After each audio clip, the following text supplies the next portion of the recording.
We are failing our community.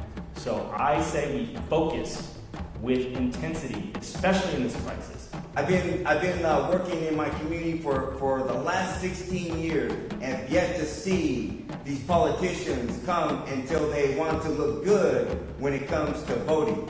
We need to be able to have more opportunities for our students to be able to see teachers that look like them, to be able to create the jobs for our communities, especially for our under and unemployed African American youth. So while my opponent, Sean Wright, is talking about jobs in Oakley, about Amazon, that are low-wage jobs, $15 an hour jobs, I've been creating living wage jobs right here in the city of Antioch.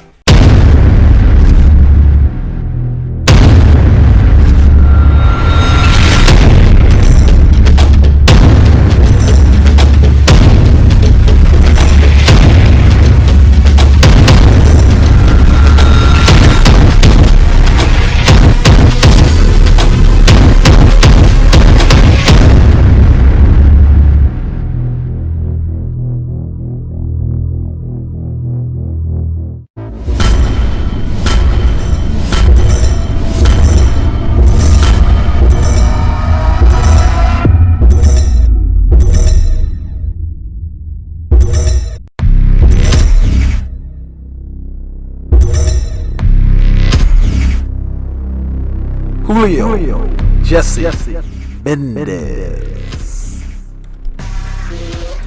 Gabriel, Makinano,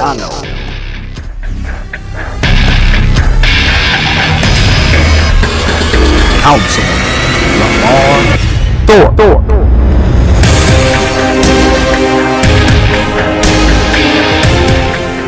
and the Incumbent, Mayor Dr. Wright.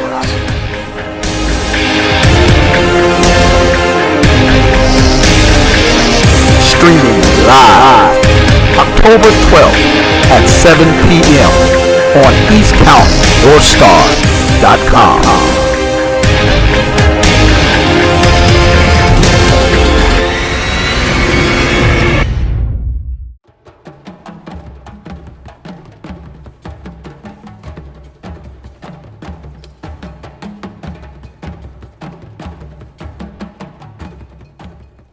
Starting in the summer of 2020, the East County North Star was formed by local African American citizens to give the 47,000 Black residents of East Contra Costa County a voice.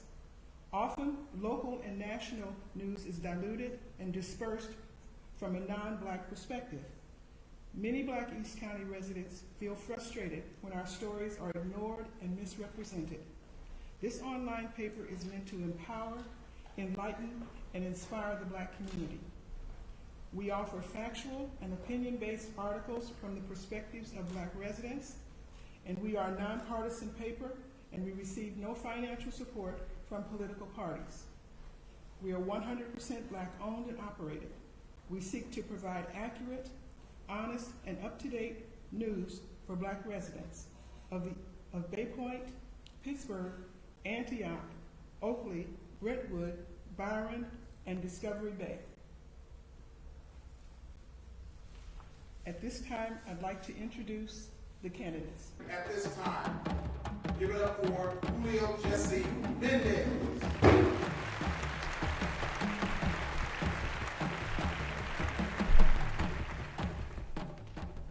Ladies and gentlemen, give it up for Gabriel, Makinano.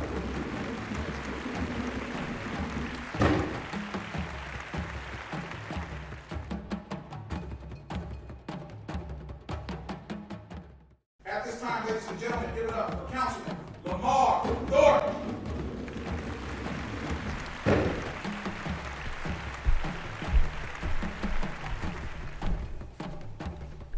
At this time, the Mayor of Antioch, Dr. Wright.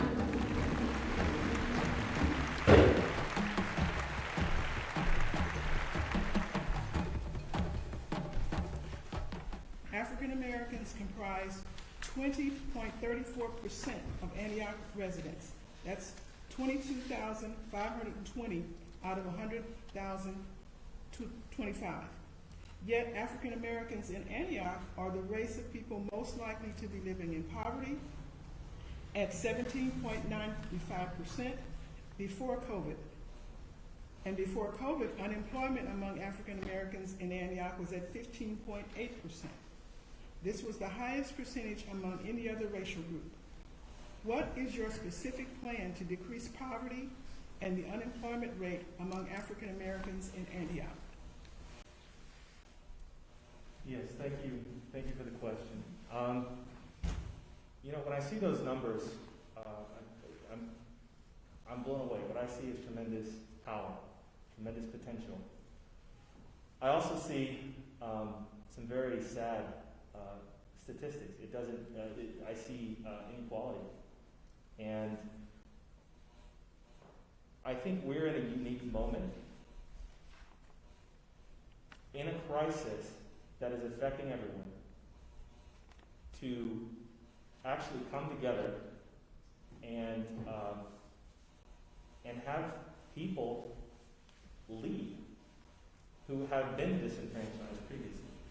And I think all the challenges that have come to the surface, there has never been a more morally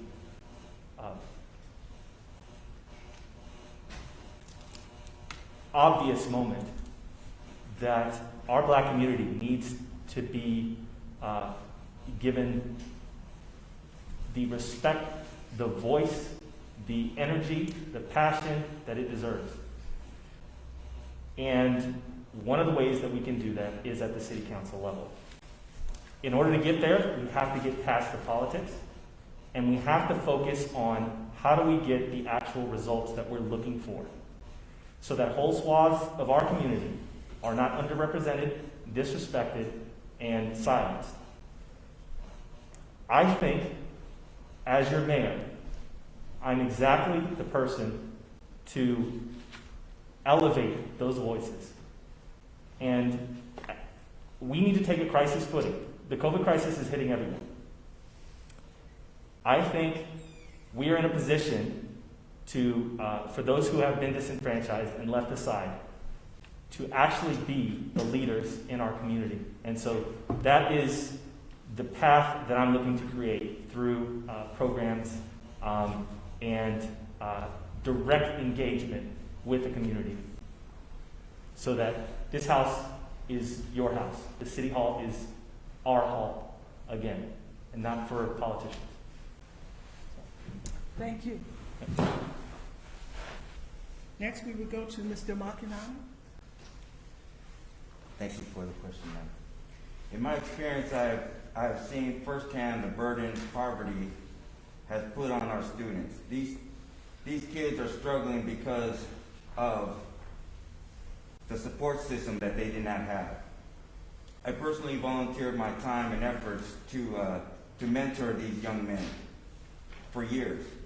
I have plans to create public and private partnerships to get the support African American students need. T-Mobile had offered in the past to donate free internet and free tablets to eligible students, as they have access to resources they needed to be successful. The incumbent did not step up to make that happen, nor did the city council rebuttal it, which we have a representative as a candidate here as well. I plan to create long-term business connections, to introduce intern and extern programs which would benefit our African American residents. A lot of what I'm talking about has already been implemented, but no one has taken action. I will take that action necessary to make this vision reality. Thank you. Thank you very much. Next, we have Mr. Lamar Thorpe. Good evening, everybody. I'm Lamar Thorpe, council member for the city of Antioch. Jobs and poverty and employment are very important issues here for the city of Antioch. And I want to correct something. I'm not a politician. I'm a public servant. I served this country for 8 years in the U.S. Navy. I've been serving ever since, and I'm a public servant, not a politician. And so I want to be very clear that for the last 4 years, I've been working on creating jobs here in Antioch, and particularly in the cannabis industry. We had the opportunity when voters passed Proposition 64 to legalize cannabis here in the state of California, and since then. But we fought. It was a 3-2 vote. Myself and Councilman Wilson, Councilmember Tony Tiscarino voted for that. As a result, we're going to have 600 plus jobs here in the city of Antioch. And these are jobs with labor peace agreements. So that means you have to pay above minimum wage. You have to pay health insurance. You have to pay life insurance. You have to pay all these benefits to these employees. So while my opponent, Sean Wright, is talking about jobs in Oakley, about Amazon, that are low-wage jobs, $15 an hour jobs, I've been creating living wage jobs right here in the city of Antioch. I've been working with Contra Costa Farms. I've been working with the cannabis industry. And so we're tackling the issues of poverty. Now, there's concentrated poverty here in Antioch, no doubt about it. But we can't create stereotypes and myths. In Southeast Antioch, the 94531 area code, the majority of African Americans live there. And guess what? Half of the adults who live in Southeast Antioch have advanced degrees. That means African Americans are doing well. But there are concentrated areas of poverty, like in Sycamore, 18th and Caballo, off of 10th Street, that we have to focus on. The cannabis industry that we bought requires equity, that myself and Councilwoman Wilson fought for. We fought for that. It requires employers to look at their hiring practices.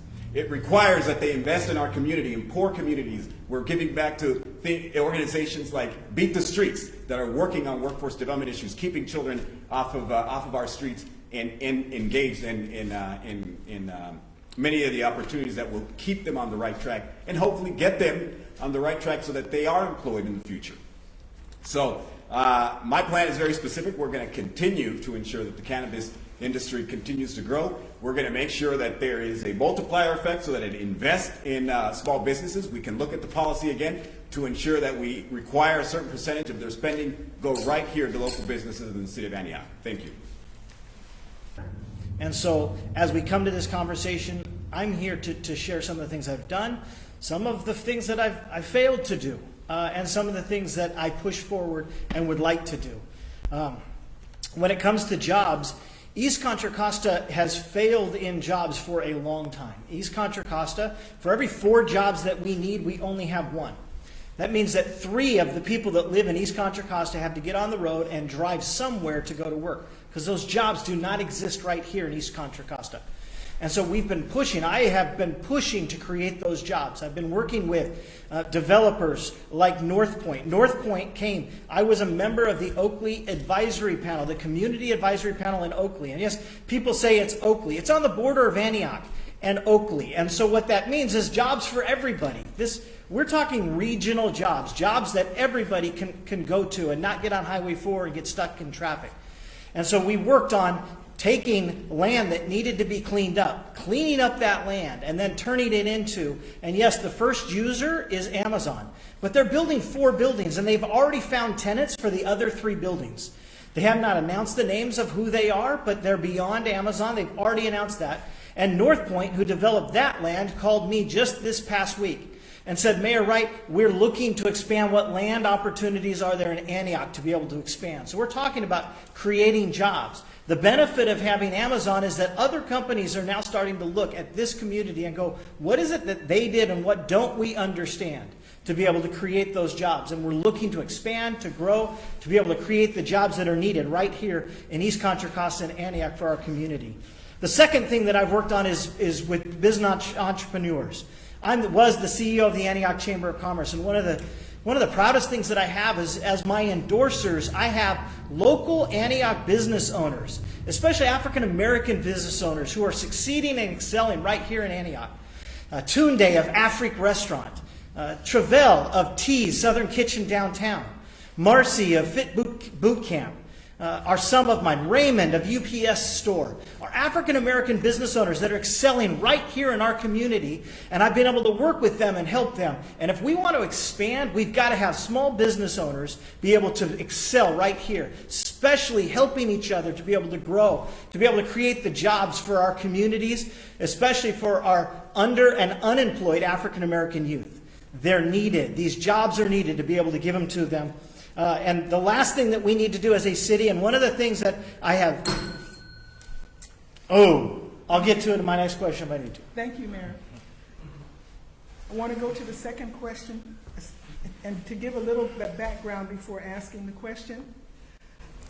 This is about education. 24% of the student population in the Antioch Unified School District is African American.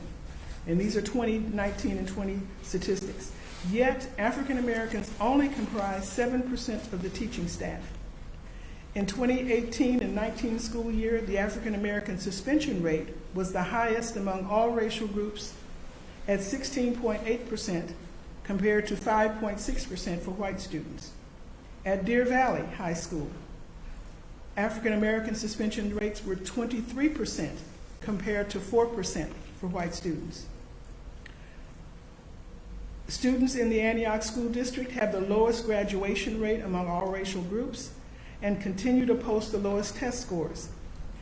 And 67.1% are not at grade level proficient in English and math. Despite the cultural interventions implemented in the Antioch School District, none have seemed to make a significant impact. And the question is, what changes do you feel need to happen within the Antioch Unified School District that will lead to increased educational outcomes and a more pleasant experience for African American students and parents? I think, and this is one of the things that actually spurred me to get in the race. I talk a little bit about fiscal morality, and where we allocate our funds is actually a moral issue.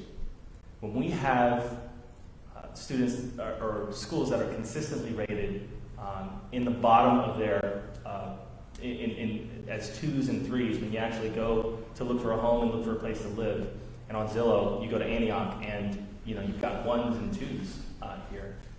That's a moral failing of our community and our city. And the bottom line is we need to engage our students and we need to fund our students.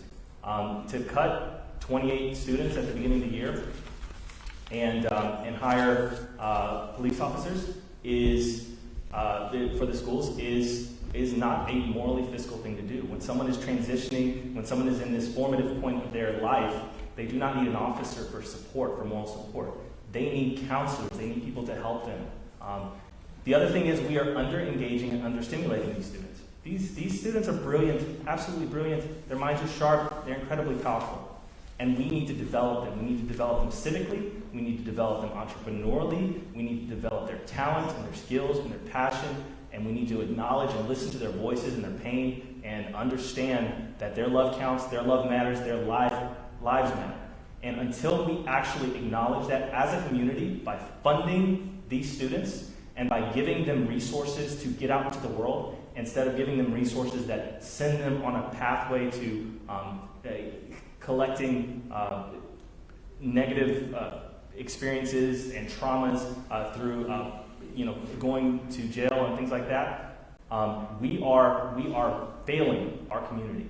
So I say we focus with intensity, especially in this crisis, on the power of our young students and developing them and getting them ready to take on this transitioning world that we're heading to in this crisis. Thank you very much. Now we'll have to hear from Mr. Makinano. To collaborate with family, teachers, and students to work with troubled students to avoid suspension rates in the African American students, addressing the issues with listening and understanding. Getting in these school campuses and identifying the root of these issues of expulsion rate.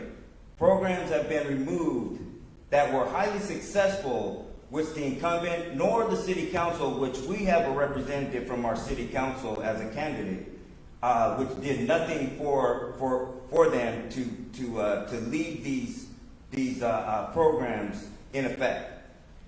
I would bring back mathematical programs, after school help, male involvement, and improve parks and recreation to create youth-related activities that would be an incentive to keep their grades up to remain eligible. And also communicating with the Malou Fitness, the programs that have been working. The Malou Fitness is a highly successful program that works with our youth. Why they haven't been brought to the table? But I have a relationship with Marcus Malou that we are expounding on his program. I have experienced grant writers who are prepared to find and secure funding to help reach these goals for our youth, which I am implementing at this present moment. Collaborating with liaisons or an African American advocate on school campuses to serve as a point of reference to the African American parents. Thank you. Thank you. Mr. Thorpe. So the question is, what changes do you feel need to happen? And that's a good question, because the city council is responsible for city business, and the school board is responsible for the things that happen at the school system. That doesn't mean we can't be strong partners. And I just have to be honest with you, under Mayor Wright's leadership, I mean, we literally got thrown off the stage at graduation because of his poor relationships with the school system. And it was embarrassing, but that's the mayor.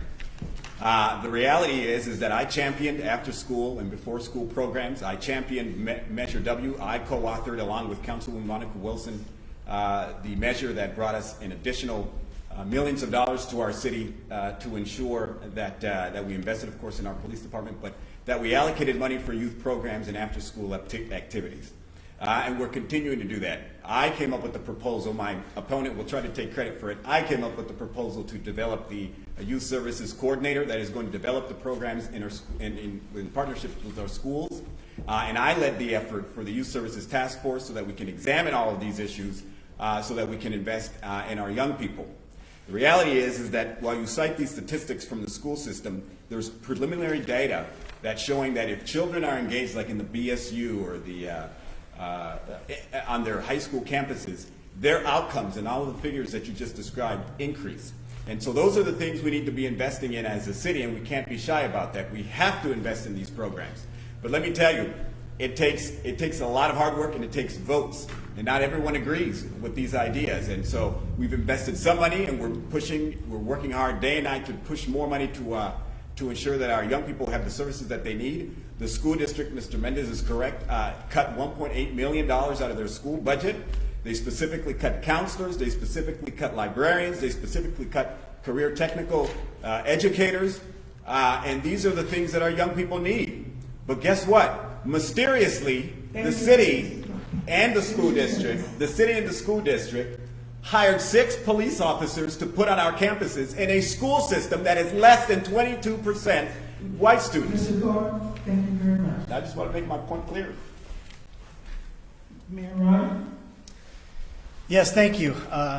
This is an important question. Education is extremely important.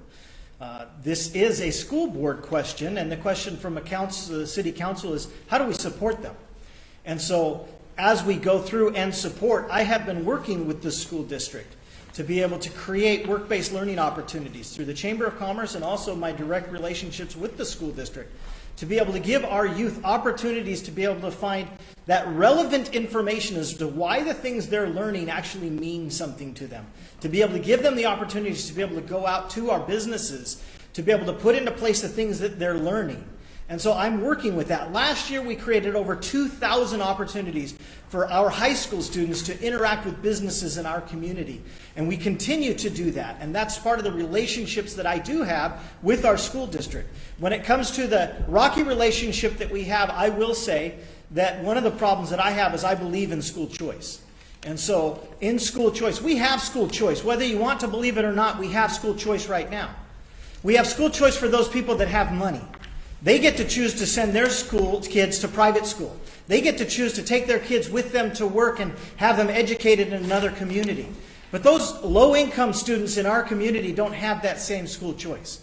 And so I'm for school choice. And so the rocky relationship that came out was because that I was fighting for our students instead of our teachers. I was fighting for our students to be able to have that same opportunity to be able to choose to go to the best schools. Rocket Ship Charter School came into our community. Over 90% of the youth that go to Rocket Ship Charter School are children of color. And they have totally, their test scores have gone up Their reading capacity has increased. These are opportunities for youth in our community to be able to have a choice. And so, yes, I stand behind that and what I did. And I did take some punishment because I stood for our children during that time. And I will always stand for our youth over our teachers when it comes to that opportunity to be able to have choice. We need to be able to have more opportunities for our students to be able to see teachers that look like them. We need to be able to have opportunities for our youth to find mentors in the classrooms that they feel are people that look like them, that give them that inspiration. And so why is that not happening? It's not happening because of two reasons. Number one, we have unions that give tenure to teachers. And so we have older teachers that if they want to continue teaching cannot be replaced. And so they stay, and it's tough to replace those teachers. The other reason is that some of our young students that are leaving Antioch to go off to colleges don't want to come back. We need to create a community that they want to come back to, that they want to give back to, so that as they go off to college and get those degrees and become teachers, they want to come back and teach in this community because we need more of them to come back and to be examples and mentors for the kids in our community. Thank you, Mayor Wright. The next question has to do with criminal justice. It says, many African Americans in 2020 justifiably do not feel safe in interactions with local law enforcement. Despite having the first African American police chief for the Antioch Police Department, we see crime statistics in 2020 on par with those in 2019. African Americans in Contra Costa County are disproportionately arrested and prosecuted more than their white counterparts. The question is, in light of the recent killings of George Floyd and Breonna Taylor, what local police reform do you propose to prevent the unwarranted harassment and killing of African American residents? Mr. Mendez. This is something that's getting attention across the nation, and the fact of the matter is, the way policing is done now is incredibly oppressive to communities of color and people of color. It seeks to criminalize and blame a lot of our black and brown citizens for essentially having bad days or being in a tough spot in a lot of situations. And situations that a lot of folks could find themselves in, and they get leniency. And I've seen it play out over my lifetime, so you can't tell me that it's not happening. I think it's very clear that this stuff is happening. There's a lot that needs to be done. We can't put pressure on the folks being oppressed to kind of solve the problem. It has to come from people in power. And as the city of council, we are responsible for holding our institutions, and if it's training, whatever it is, accountable, and providing transparency and making sure that that's anything that is causing violence and trauma to our citizens is addressed and rectified.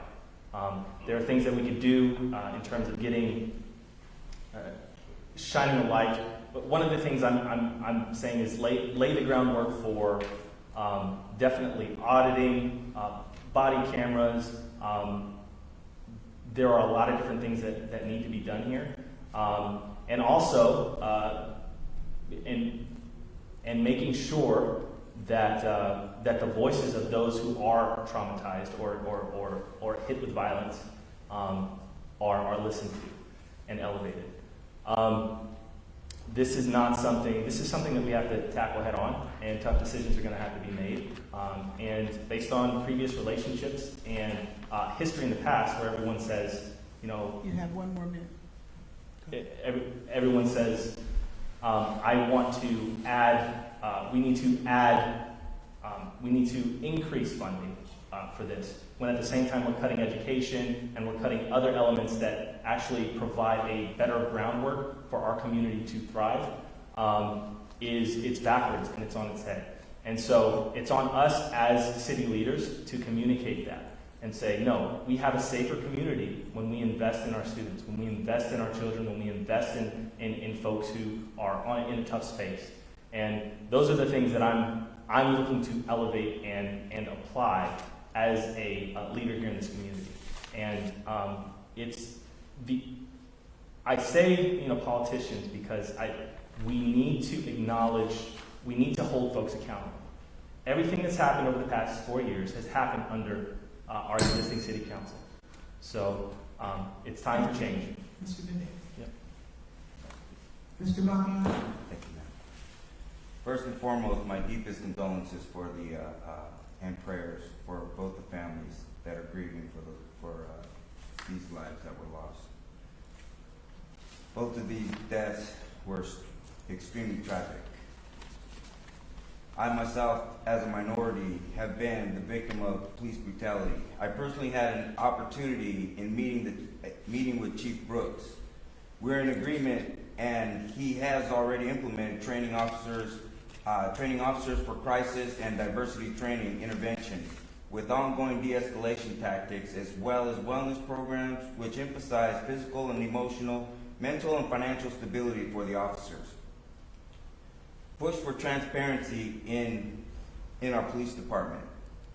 Collaborating with the African American community to see how we as a community can best support them. Also, I know that not being that I am dedicated to listening and learning so I can best serve my community, I think it's important to understand that we have to come together as a community to do something different at what's going on in our community. And with this disconnect that's been going on in our community, we sound really nice. I've been doing this, I've been doing that, I this, I that, but where is it where it says, I've collectively gone into my community and talked with the people, the advocates that are in our community that are in outrage, the advocates for the African American people that are tired of being targeted, as well as people that look like myself. Where is that unification that we needed 8 years ago, that we needed, and nothing has been implemented? We can say that I've been collaborating about this and about doing stuff for our students, and if there is no fruit to be looked at, how can we say we planted the seed? Thank you very much. Mr. Thorpe?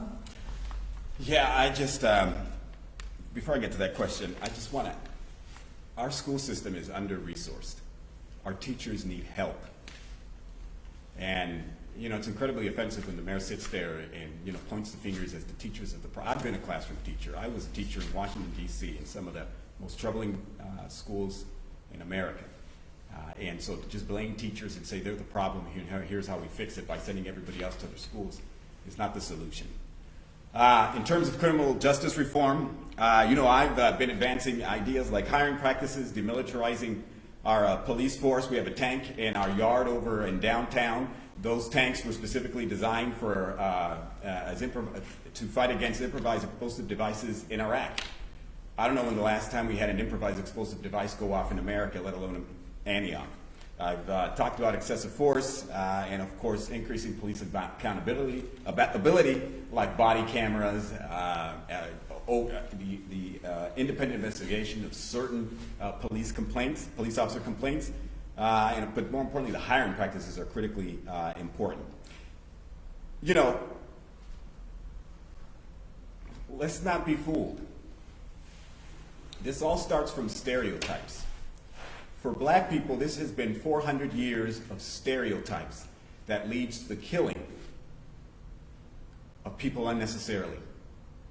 And shame on those people who go out and perpetuate these stereotypes like Mayor Wright did when he sent out an advertisement capitalizing on the stereotypes of black men being lazy, capitalizing on the stereotype of black men being sexual predators, capitalizing on the stereotype of black men being deadbeat dads. Shame on you. That is what gets people killed. You're the problem.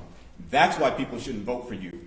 When you say Black Lives Matter, it's empty. It doesn't mean anything to anybody in this community because your actions speak louder than words, Sean. Your actions speak louder than words. And so I'm going to continue to advance meaningful police reform in our community, that we need action, we need results, we need policy changes, and simply saying Black Lives Matter, Sean, falls on deaf ears. I have one more minute. Apparently I'm finished. Okay, thank you very much. Mayor Wright? This is an important question. The idea of police reform has been talked about for a long time. When it came to our community, and Breonna Taylor and George Floyd were killed, and this topic came into our community because of a national push that allowed for a conversation for us to be able to have. And I'm happy to be a part of that conversation. And as we start in that conversation, we've already made changes. We started with 8 can't wait, where my opponent came out and said that there was only 2 that we had implemented, which was just false. We have implemented 6 of the 8, including banning chokeholds.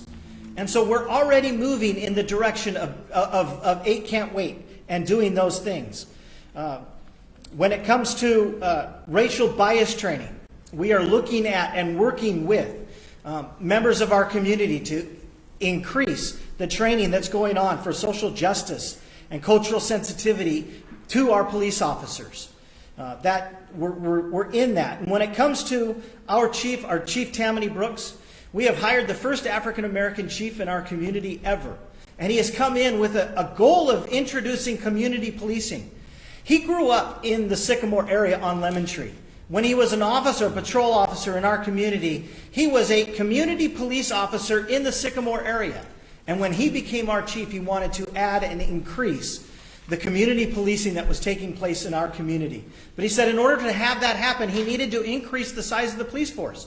That the patrol officers that we had on the time could only respond to all the calls, and we needed enough officers so that there could be those that were given beats and able to focus on areas. We've been able to do that. We've been able to add community policing into our paradigm and what they're doing and the work that he's doing.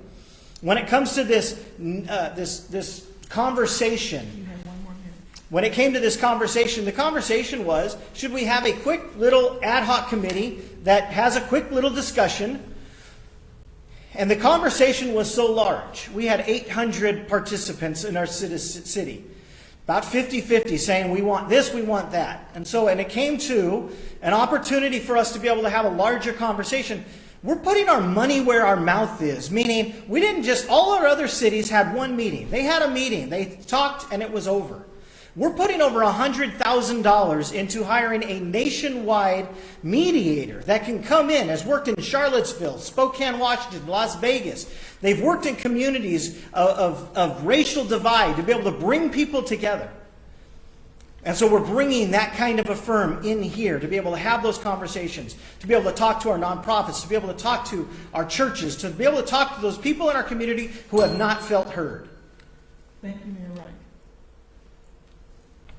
The next question is regarding African American youth. Many African American youth in the city of Antioch claim there are few local activities that interest them. Black youth are often blamed for many of the city's social ills, while others vow after graduation never to return. What is your plan to cultivate a city that enhances the quality of life for African American youth? Mr. Mendez. Yes, thank you. Absolutely, there are so many. I really love,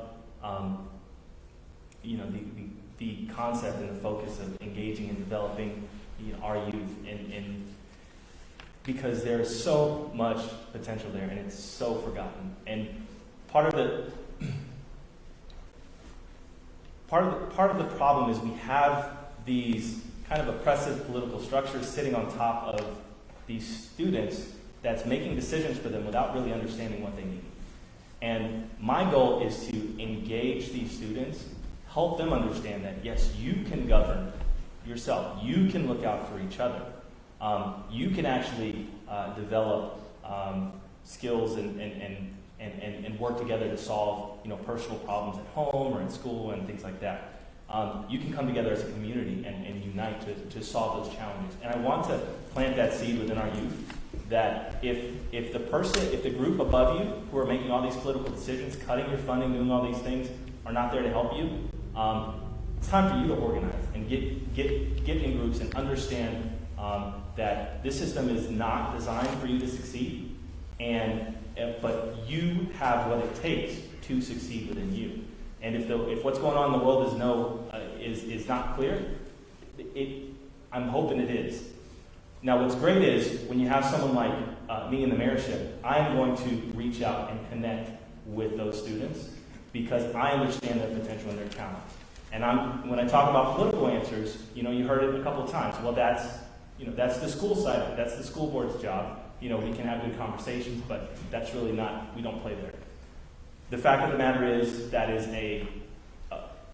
not the way we need to approach things. If the system is not working for us the way we need it to work, when you're in a position of power, you reach out and you find a way to make it work. You have 1 more minute. We have, I've seen someone incredibly sharp looking to be represented in the school board. We pulled out some old rule that basically shut her down and strung her along. Someone who's looking to be civically engaged, and we shut her down because people in positions of power do not want you to be part of that. Another thing is, the $100,000 that we spend on discussing racial issues. I see folks in our own community who's been talking, and we do not need to put $100,000 to get someone outside of our community to tell us how to connect with our students and solve these challenges, right? Everything that we need is in the 110,000 people that live here, and we need to stop paying everyone else on our tax dollars to come in and solve our problems and work to solve them on our own. Thank you very much. Mr. Makinano? Yeah, I just wanted to iterate about the lip service that we're getting in regards to our youth, because I've yet to see not one Sean Wright or Lamar Thorpe in our community or in our school systems asking our students what they need or showing them what kind of good paying jobs that they can have or to stop the violence that's going on in our community or our school system. We can sit here and sound good all we want, but for the last 8 years, I've yet to see a politician step up and come on these school campuses. I'm thinking they're a little too afraid, but they're able to speak really, really nice in an office or in a forum. But I've yet to see the fruit of the seeds that they said they've planted. So I just wanted to iterate that real quick. But I personally work on Deer Valley School campus to reduce violence. And with the program, the Williams Group that I've worked with, we alleviated 70% of the violence that was going on in our school campus. And we were not asked to return. And I didn't see a Sean Wright or a Lamar Thorpe fighting for the rights for our students to continue to have these programs stay in effect. So the lip service that we get, it's long past due. Let's get to the action part of what you're talking about. I would be dedicated to creating intern and extern civic duty programs so youth can get real work experience and how civic duty works and learn how to advocate for themselves and be prepared for a successful future. I am partnering with community-based organizations to offer youth programs. Looking back into successful youth programs, if the city is unwilling, which they have been, we will be seeking grants and private funding to create youth programs that will enhance the involvement of African American youth in collaboration with community advocates for the African American community. We can say us black people, but to try to do something. We've been doing it. The key question or the key phrase of before I continue, I'm sorry, I just want to point out one thing because the mayor said that I said that something that was false around 8 can't wait. I had called on us adopting a can't wait, whether we were implementing them or not, or whether we're working on it, doesn't matter. I called on it. Just as the governor was or the state legislature was working on banning chokeholds, doesn't matter. I called on it. That's important because people needed to see leadership while you had your head in the sand. That's the problem. And so, and by the way, you're the one being slapped around by the district attorney for lying, not me. And so, black youth are often blamed for many of the city's social ills, while others vow after graduation never to return. This is important because, again, it goes back to how our young people are treated in this city by the very same stereotypes, bigoted stereotypes that the mayor is perpetuating right now in his campaign. I mean, one of his emails said, "Let's take back our city." From who? The black people who moved in here recently? That's Trump 101. Trump 101, straight out of the Republican playbook, and you should be ashamed of yourself because it doesn't fit the values of our community. The fact of the matter is, we have been working, Gabe, on bringing more youth programs. My vision is to turn the Antioch Community Center that serves as a business operation into a world-class youth development center. I want it to be a youth development center where children come after school, after Deer Valley High School, go there and feel welcomed. That's the problem with having people from the Chamber of Commerce like the mayor, because they think from a business operating perspective, how can I make money off of this? We don't need to make money off of our community center. We need to make sure that our children are there, having a wonderful time, building their skills that they need to be productive young people in our community. So that's my, excuse me, that's my plan to cultivate and enhance relationships. We've been working to try to bring the Boys and Girls Club here to our community. The first question out of the mayor's mouth when we brought the Boys and Girls Club was, how do we get you here? How do we make it happen? And it's like, well, Mayor, it costs money. They're not coming for free. And as long as you're not willing to put the money behind it, we're always going to talk about, well, how do we get this here? How do we make this happen? And that's the problem with the mayor's plan and how he approaches things, is because he thinks that they're just going to magically appear. They don't. You have to invest money into these things.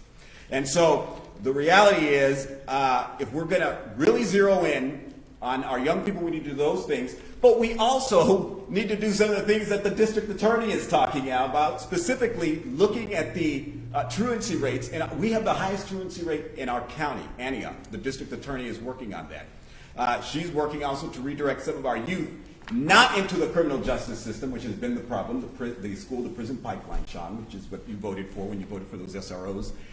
That's been the problem. And so there are people working that we can partner with to ensure that youth do have a good experience here in our community. Thank you very much. The next question? Oh, can I answer that I'm one? sorry. Excuse me, forgive me. Go ahead. Mayor Wright? Yeah, I'm glad you bring up the Boys and Girls Club and a plan to actually make it happen, because I went over to the mall. We were looking at the 24-hour fitness center that has sat vacant for years. I negotiated with the mall to be able to actually pay the rent on that for 5 years. And then I brought in the executive director of the Boys and Girls Club to tour the center.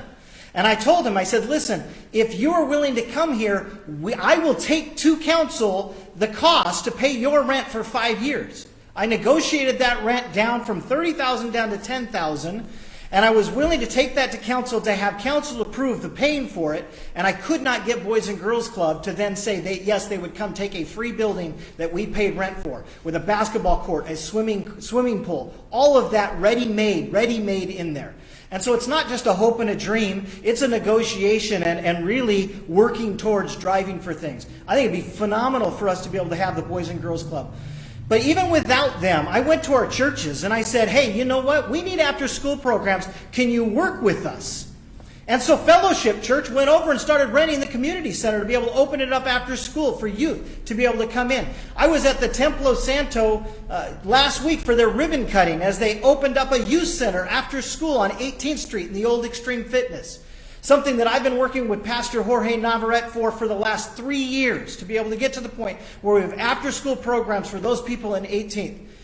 I've been working with our local pastors to be able to improve the opportunities that cost no money to us to be able to have opportunities for our youth, and I've been driving that. Now, when he says, Councilmember Thorpe says that the community center, that's his vision. We were on the Youth Services Ad Hoc Committee together. That's our vision. I'm not going to let him take that as a vision. See, I grew up at the second oldest of 10 kids. And so we didn't have money. And so when we bought shoes, it was a big deal. But we all use those shoes differently. When I got shoes, I would put those shoes on and I would wear them. They wouldn't leave my feet until they were gone, and I still had to wait to buy the new ones. My brother would keep his shoes in the box. He'd keep them in the box. They'd sit there in the box. And he'd wait, and he'd only put them out on special occasions. See, we have a community right now that keeps our shoes in the box. The community center, the soccer field, you name it, our community is kept in a box. It needs to be opened up and utilized.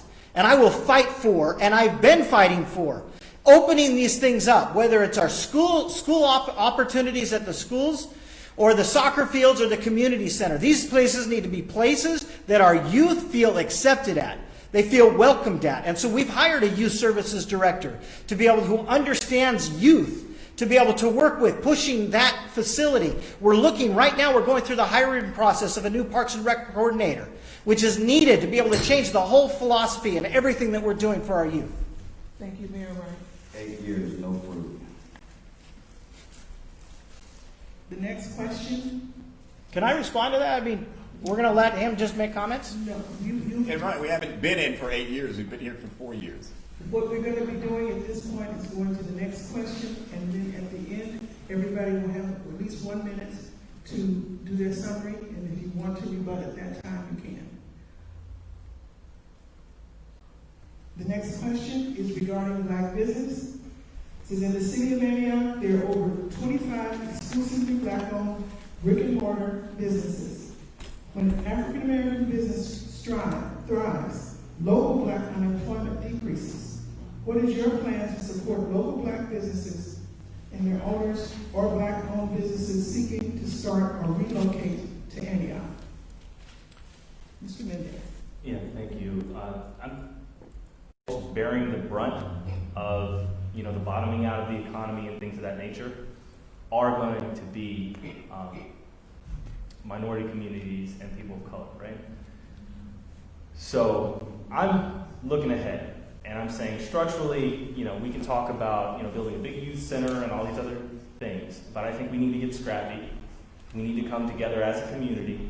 There's a lot of empty spaces. There's 110,000 people in this community, and we can come together to actually work and solve our challenges straight away. If you have a specific talent, in the city council seat as the mayor, I will come and discuss with you how we can leverage that talent. If you have a space, I will discuss how we can make that space work. I will invest in communication platforms and project management platforms for our community to get everyone who's willing to devote a little bit of time, a little bit of energy, a little bit of their personal knowledge, a little bit of their network, and together we're going to build a structure that doesn't depend on a big corporation, that doesn't depend on a politician to say something around election time and then us wait 4 years to see if it happens, right? This is about us coming together and saying, no one's really got our back. And in a crisis, I especially don't expect anyone to have our back. So we have to figure this out together on our own as a community. And in the mayor's seat, I can actually reach out and create structures that help us tap into the power of our community, rather than just outsourcing that decision to one of these folks up here on the stage, and then hoping 4 years from now that our city has somehow revitalized itself. The problem is that some of the folks on this stage said, oh yeah, that's the school board's problem. We're going to focus on this over here. No, it's all connected. And so what you need is someone who is going to go in and connect all of us and say, okay, we're going to handle this. And then we're going to leverage our power to own the conversation. We're not going to talk about racism or you're taking the Biden approach, you're taking the Trump approach. We're talking about what do we need in our specific community right now. And our local people, they don't need $100,000. They have that knowledge right now. You can just go talk to them. So. Thank you. So I've been working with some great pillars in our community to implement a Black Chamber of Commerce, reaching out to Black-owned corporations and asking what it would take for them to relocate to our cities, collaborating with Black-owned businesses and advertising agency to create exposure to these black-owned businesses.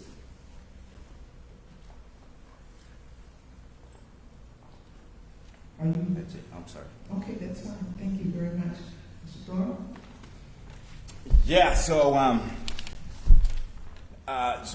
as a result of the pandemic, we had to do some things to support all of our small businesses because it was a challenging time for everybody. And so we immediately passed an eviction moratorium and a mortgage moratorium, effectively a mortgage moratorium, to ensure that if small businesses fell, it was for residents, but we included small businesses to ensure that if they fell behind on their rent, that they would be penalized as a result of that so that they can keep their doors open during COVID and after COVID. We also passed a COVID relief fund to ensure that some of our small businesses that are struggling have the ability to apply for grant money to take them through some time. Now, it's not a lot of money. It's only it's not millions of dollars, but it's a start, and we're going to continue to work on that. In terms of small business and particularly black businesses, we have been craving in Antioch for an anchor business that then creates multiplier effects that impacts small businesses. We want that. We've always wanted that. And again, I'm just lost at why everyone's focused at Amazon, and those are low-wage, $15 an hour jobs. Those are not high-wage paying jobs that we need here in Antioch. We've created partly that through business. And we need you to work with that black business to continue, or we need to use your license as a platform for a potential, someone who has been impacted by the war on drugs, that they can use their license as a platform to begin their cannabis opportunity. You have 1 minute? Okay. And so there's a lot more we can do with small businesses, in particular black-owned businesses, to spur growth. There's incentive programs that we can come up with to ensure that folks have the initial capital to get started in their business, and so on and so forth. And so I lost my train of thought in something else we did as a result of COVID, but it's fine. Thank you very much. Mayor Wright? Yeah, this is where I thrive. I excel in business. I run my own business. I'm also the part owner of Paradise Roller Skating Rink in town. The roller skating rink has not been open since March. Businesses are suffering due to COVID. So we did create a COVID stimulus package, if you would, as a city. It's so small, it's really only going to help a little bit to those businesses. But I care about businesses, and I care about black businesses. One of the first things that I did when I became mayor was found out that Marcus Malou of Malou Fitness was going to be leaving Antioch for Oakley. He called me up. I went over to Oakley. I looked at the new place. I said, give me some time. Let me make some phone calls and find you a place. We found him a place at Summersville Town Center. It's been phenomenal because I didn't want to lose what he was doing for the youth of our community. The next thing I did was found out that Humphreys, the old Humphreys, which is now Smith's Landing, we had been working on a deal with Everett and Jones out of Jack London Square. And that deal had fallen apart. So I called Dorothy Everett in Jack London Square and I said, Dorothy, can I come out and visit you? I drove out to Jack London Square. I sat down with Dorothy Everett, her attorney, and her partners. And I said, here's my vision for Antioch and here's where I want to go with downtown. And I said, please, would you please come back? Would you bring? They wanted to come. They wanted to open up Friday and Saturday night. We're going to be the reverse concerts they do in Jack London Square. It was going to be awesome. I brought that deal all the way to the table. In a closed session meeting, it voted down. All that I can say was it voted down because it was closed session. But it lost. I've gone after black business to bring it to Antioch, to be able to come. I've supported those businesses in our community. I love the relationships that I have with our community members of color that are running businesses in Antioch.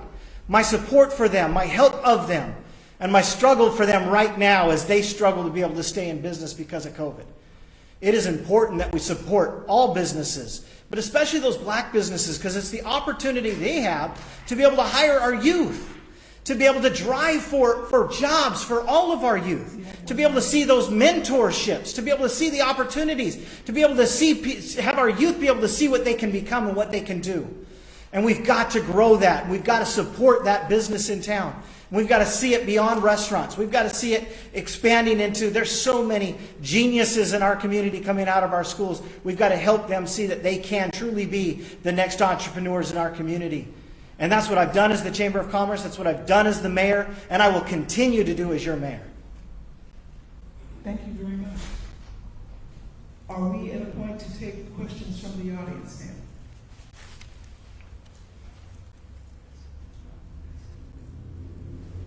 We are? Okay. When the questions come through, you'll have at least 1 to 2 minutes to respond. The majority of the population in Antioch is the supposed minority. How can you oppress your own community and fight against your own community?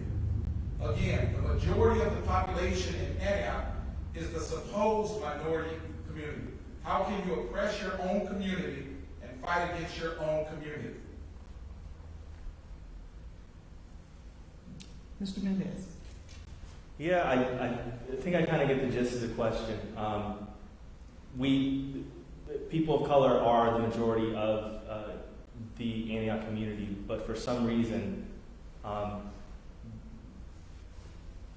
the community feels like there's a sense of oppression of people of color, right? And I think because it's not really about as much about, I think it's a class thing. I think it's about people focusing on business interests over the specific needs of people within the community.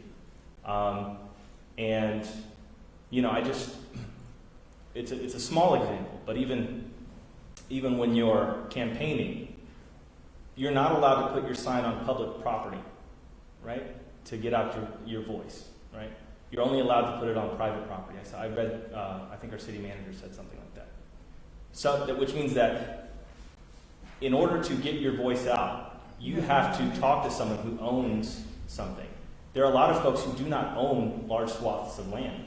So to get a conversation out to the public, you have to know someone and be buddy-buddy with someone who already owns property or something like that. There's a million little instances of that in our community. And, but our voices and our votes are strong. And what everyone has, if you don't have property, what you do have is your money, which is incredibly powerful. And you do have numbers, and you do have the potential for solidarity and to look out for each other as neighbors. To not buy into this racism, this constantly trying to pit people against each other based on color, right? But understanding that if we can look at each other as the city of Antioch, we can take control of our city in a positive way. Thank you very much, Mr. Mendez. Mr. Makinano? Thank you. It's called a disconnect. It's because we believe the voices of these politicians for some time with no fruit that's coming forward. So being that there's a disconnect, you're going to have a community that doesn't even want anything to do with their city council or anything to do with what's going on in their community. And that's why you have a community that looks like it's falling apart. Because we sound really nice, but there's no fruit to the seeds that's being expressed, that they've been planted. I've been working in my community for the last 16 years, and have yet to see these politicians come until they want to look good when it comes to voting. It looks nice. It looks like you really did something with the hotel over here close to Cavallo, but nothing to show what's going to help it thrive into moving them forward into the next phase. Thank you very much. This question is for Mr. Thorpe.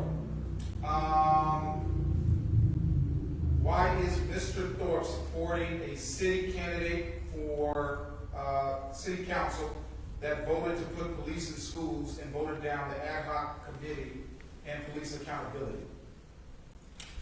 I support Joy Motz, and I'll continue to support Joy Motz because she has been a strong partner on homeless issues. She has been an excellent partner on homeless issues. She has been an excellent partner on labor and union issues. She's been she's been phenomenal. On those two areas, we just happen to have a disagreement. I didn't vote, especially after the school district cut $1.8 million from the school budget. I didn't. And when nasty attacks came my way, similar to what Mayor Wright is doing today, Joy Mott stood with me there then. She's standing with me today, and I'm going to continue to stand with Joy Mott. People online want to know about your vote for cops in schools. Why you voted for cops in schools? Yeah, there's SROs. The question was that what was brought to us was an opportunity for a $750,000 grant. That was either money that we were going to either take or money that we weren't going to take. There was an opportunity there to be able to, and our chief had been looking for opportunities or grants for quite some time to be able to add SROs into our schools. And so when he found that opportunity to be able to come, I see a great opportunity to be able to, especially during this time, create relationships between our police officers and our students, to be able to bridge that gap, to be able to move forward in a way that helps our youth to be able to understand our police officers, and our police officers to be able to understand our youth. One of the biggest problems in society is that we don't understand each other. We've got to come together. We've got to make relationships. Now, as that goes, it's very important who those SROs are, because not all police officers will make good SROs. And so that as we choose who the SROs are, the parents and the students have got to be involved in that decision-making process, so that they feel like there's somebody on campus that they can relate to, that they can have a relationship with. It gives us the opportunity at our sporting events to be able to have more safety. I'm the only one in any of our elected positions that have kids on campus. I have two. I have a sophomore and a senior at Deer Valley High School. My kids have gone to Antioch Unified School Districts. I care about our schools. I don't feel that our schools are unsafe. I did not vote for that because all of a sudden I feel unsafe about our schools. I did it because I care about the relationships. And I think those relationships are important. If we're going to move somewhere in the next 10 to 20 years, those relationships have got to be made. Thank you very much. It was a $250,000 annual grant. That means the city and the school district pay $1 million a year for that grant that you're talking about. You're not being straight with the people. This is why the DA criticizes you, because you tell them half truths. You're just not telling the truth. The truth is, it's going to cost us about $1.2 million for 6 officers after we cut $1.8 million from an under-resourced school system. Our children, less than 22% of children in Antioch schools are white. And their solution to deal with all these children of color, these black kids, is to bring the cops. You're on the wrong side. Your values are not consistent with the community of Antioch. That's why we need a new mayor. Thank you, Mr. Thorpe. Do we have another question from the audience, or we? Hey, we're running out of time. Okay. At this point, each candidate will have 2 minutes to do a summary as to why the community should vote for you. Starting with Mr. Mendez. Yes, thank you. Neighbors and friends, Antioch, I'm incredibly excited at the opportunity to represent my community, especially the voices that have not been heard, that have been ignored, that are suffering today as we speak. The voices who hear time and time again, year and year again, that something's going to change, but all of a sudden, politically, it just doesn't make sense. Maybe there's a 3-2 vote, or this didn't, work out how we planned in the closed door session and all that. Now's the time to step up and bring the right people in for the right needs of the community for the next 4 years, and you go with your friends, right? And so these are the things this is why politicians need to be changed, and if Antioch wants to have a say in its own direction moving forward, if we want to stop taking our cues from party people, from corporate interests and things of that nature, then we have to courageously put different people into these positions. People who are about change, about laying a foundation and making sure you are heard. So I am that candidate. I am here for you in every way that I possibly can be. And there are so many people across this community who are already contributing their time, their dollars, and their effort. And you need someone in a position of authority who says, we're listening to you, you belong here. Your ideas count, right? And that $100,000 goes back into our community, or that $1 million grant goes back into our community. It doesn't go to someone else telling us, how we should be or what we should think, right? And so I look forward to seeing you, Julio Jesse from Mayor.com, if you want to learn a little bit more. Thank you very much, Mr. Mendez. Mr. Makinano? Ladies and gentlemen, thank you very much for allowing me to share my vision and my passion for our community, Antioch, especially the African American youth. These are the reasons why you should vote for me next mayor of Antioch. Both of my opponents had a combination of 8 years to improve the lives of the black and brown community. They have failed. For the last 16 years, I've been an advocate in my community, working with our youth, giving them a plan of action, and they've been thriving, gone on to college, and been big pillars to come back into our community and be that same advocate for another young man to be able to thrive, a young African American, black and brown youth to be able to thrive in our community, to be the next mayor, to be the next city councilman, or to be the next teacher, or the next firefighter, or the next law enforcement.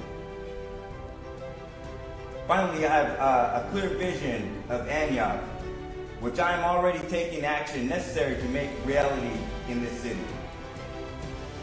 A vote for me is a vote to fuel and fund our city for the future, starting with our youth.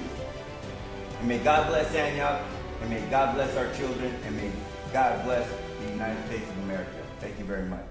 4 years ago, I asked you for your vote, and you trusted me to go and deliver at City Hall. Since then, I told you I was going to fight for council district. We did that. Council districts allowed for the enfranchisement of Latino voters and African American voters. Sean Wright voted against that. I fought for Measure W to ensure we brought the additional funding that we needed for youth programs. We're delivering on that. I've been working on homelessness, which seems to be the top issue on many residents' minds, while my opponent has voted against most of the homelessness measures that myself and Councilman Julio have brought forward. I created the discussion around police reform. They had no intention other than showing up to our churches and saying, we're here to listen. They had no intentions of doing anything. I created that discussion. I'm the one who, for whatever reason, got everyone riled up over police reform, because apparently when you as an African American raise these issues, you're divisive. You're the trouble. You're the problem. No, you're the problem when you can't confront these issues and just sit in our churches and say, I'm here to help. There's more to do. Sean Wright's values are not consistent with our community. He's been endorsed by the Republican Party, who are opposing Prop 16 and Prop 17, two important racial justice issues. One that deals with affirmative action, and one that restores the voting rights to those who have served or who have paid their debt to society. And that's the problem with Sean Wright, is that he can't tell you the truth. He can't be straight with you. I've been straight with you for 4 years, when you like it and when you don't. That's why some people enjoy talking to me, and some people don't, because I'm going to give you the truth. I'm not going to give you half-truths like Sean Wright has done for the last 4 years. I just want to say thank you to those that organized this evening for doing it. Dr. Frazier, thank you for hosting, moderating. This is an opportunity for us to be able to say where we want to take Antioch, where we want to go. The last 4 years, I've worked on relationships. I've worked on relationships with many members of our community, with our business owners, with our pastors. I've worked on relationships with our schools. We've come together so much. I see Antioch as an opportunity to be able to take this as a model city of diversity. This is such a great place to live, a great place for us to be able to raise our families. And the wonderful thing about it is you can't draw a circle around where a ethnic group in our community lives. We live amongst each other. What a wonderful place to be able to have that. We need everybody to be able to feel welcome. When I talk about youth leaving in our community and not wanting to come out, that's their words, not mine. I'm just repeating what I'm hearing. I would love to see more people like these youth want to come back into our community. I want to see everybody want to come here. I want to see people want to raise their family here. And we have gone and we have fought for jobs, and we're bringing those jobs to our community. We have fought to clean up our city. Our medians are cleaning up. When we talk about cleaning up our city, it's not the people, it's the things in the city. It's making it look nicer. It's making it feel like we want to be here, so there's pride in the areas that we live in. This is something that we can do together. And I look forward to fighting for and working towards that Antioch that we all want to call home, that we want to come back to, so that our youth can come back, so that everybody can come back. This is such a great place, and I thank you for allowing me to be your mayor, and I ask for your vote again, that we might continue that. We might continue uniting our community and driving forward to a better future for everybody. I'm not just the mayor for one group, I'm the mayor for all of Antioch, and I'm proud to say that. Thank you. Thank you very much. I just want to thank everybody for coming and participating. And gentlemen, thank you very much for your answers. They were candid, and most of all, they were civil, given our history of our national government, and that, sometimes things don't always go as planned. But I thank you so much for your participation. And